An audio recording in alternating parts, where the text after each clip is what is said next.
You ask Tiger to solve. This deals with linear equations with one unknown. The final result is x equals -12. Let's solve it step by step.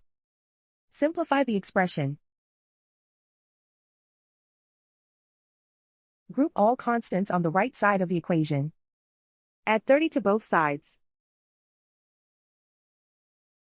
Simplify the arithmetic.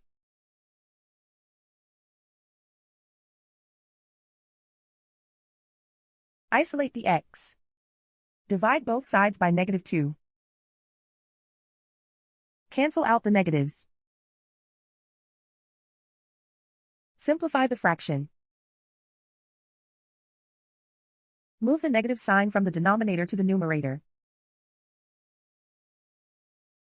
Find the greatest common factor of the numerator and denominator. Factor out and cancel the greatest common factor.